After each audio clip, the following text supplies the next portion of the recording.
everyone. So my name is Arnold Augusto. So as of now, I'm going to discuss a long-term benefits of a learner-centered instruction. So when we say about a long-term benefits of a learner-centered, ito yung tuloy-tuloy na kaalaman ng estudyante. So approach that can use learning strategy to engage students directly in learning processes. Kumbaga, ang pakikiusap ng maayos kung paano mabibigyan ng iba't ibang strategiya ng madaling matuto ang mga mag-aaral. So the curriculum reversion involved two new courses that became required core courses for all biology majors.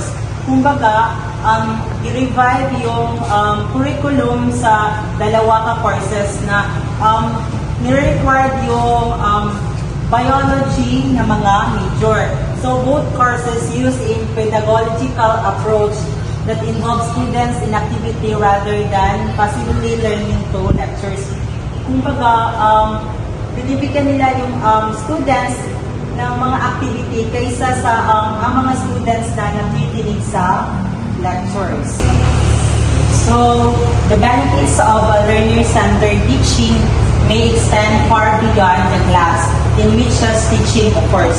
Kumbaga, ang learner-centered teaching is naka-extend, kumbaga ginaboost yung knowledge, opinion ng mga students sa isang klase. So, one study is never enough.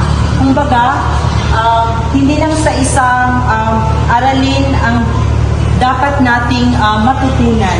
Kumbaga, like for example, sa paglalaro ng basketball, kumbaga, hindi lang dribbling ng ating aaralin. Kumbaga, ang lahat ng parts ng basketball, kailangan nating malalaman or kailangan nating matutunan.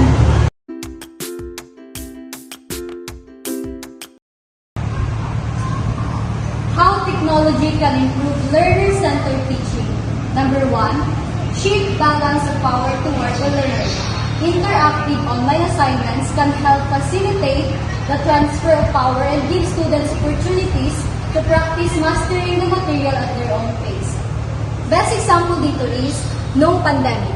Diba?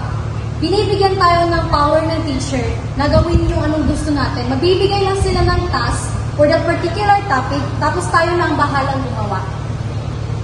Number 2, use content to organize activities.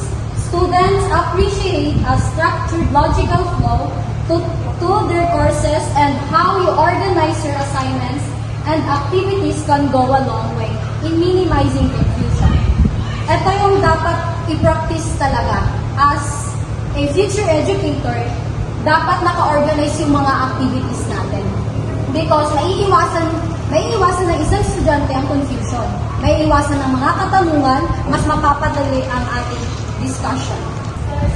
Number 3, think of teaching as facilitating learning. Teaching with technology enables the instructor to create learning experiences that complement each other, whether the students are working on an assignment online or meeting in a face-to-face environment. Best example dito is ngayon. Diba? Ini-implement na ng Golden State College ang face-to-face classes. But there are some students na working students, which is hindi sila nakakapasok into face-to-face classes. May advantages yung technology kasi nakakapasa sila through online ng kanilang mga activities. Hindi sila nahuhuli sa mga activities na binibigay ng ating teacher. Number 4, responsibility for learning rest with the learner means creating assignments that allow students to practice building connections with the material and evaluate the learning. Example, yung Google Classroom. We are not familiar in Google Classroom before, noong pandemic. Yung Google Classroom is, yun yung apps na ginagamit natin para mapasa yung mga activity natin within that kind of performance task. Nagkakaroon ng connection yung students sa technology na yon, which is yung Google Classroom. 5. Evaluation provides a way to foster learning. Law states grading opportunities and he gives students multiple attempts to pass online quizzes. Example, nung pandemic, di ba? Link lang yung pinapasa ng mga teacher natin sa atin, which is nakakabigay ng advantage as a student kasi there are particular questions na hindi natin alam. Then, through Google, nalalaman natin yung answer dun sa particular questions na yun.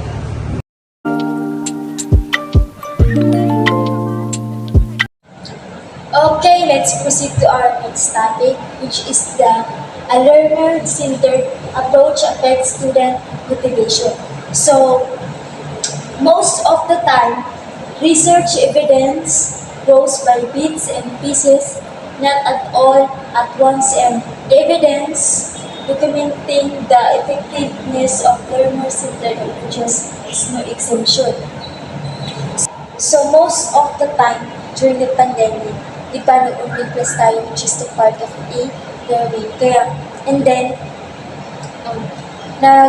nag-research evidence sila para may yung student may thesis or may nakukuha rin sila during the pandemic, kaya nag-online class. Kaya, and then, kaya rin the evidence documenting the effectiveness of learner-centered approaches.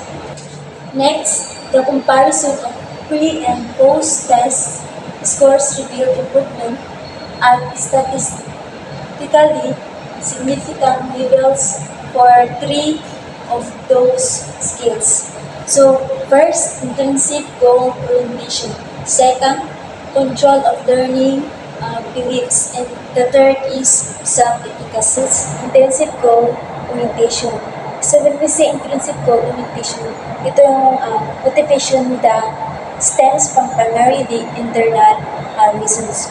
For example, is the students being curious or wanting to challenge, and then getting good grades, competing with others, and seeking approval or rewards. And then another example of intrinsic goals orientation, good and intimate relations with people, useful contributions to one's community and personal growth.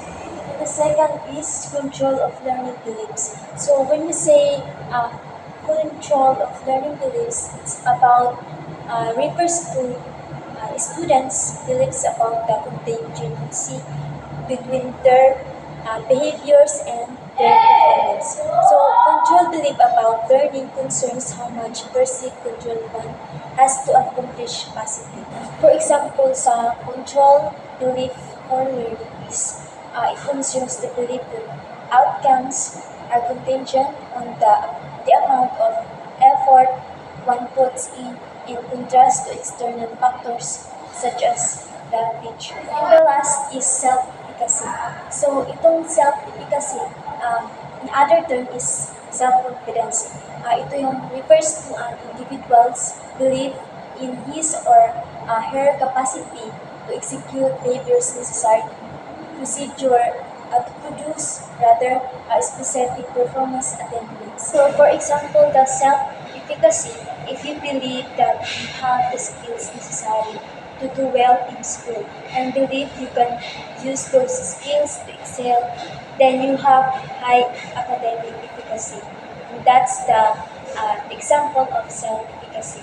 Next is a possible explanation is that the learner-centered approach may have made students less interested in their grades as suggested by the majority of the students reporting that they focused on learning rather than just obtaining a good grade.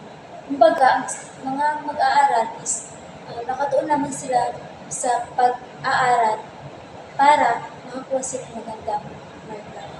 Next is 88% agreed or strongly agreed that they were able to learn the material and obtain the grade that desired. So, 88% sumang-ayon, pupupos na sumang-ayon na natutunan na nila ang material at nakuha ang markang nakuha nila.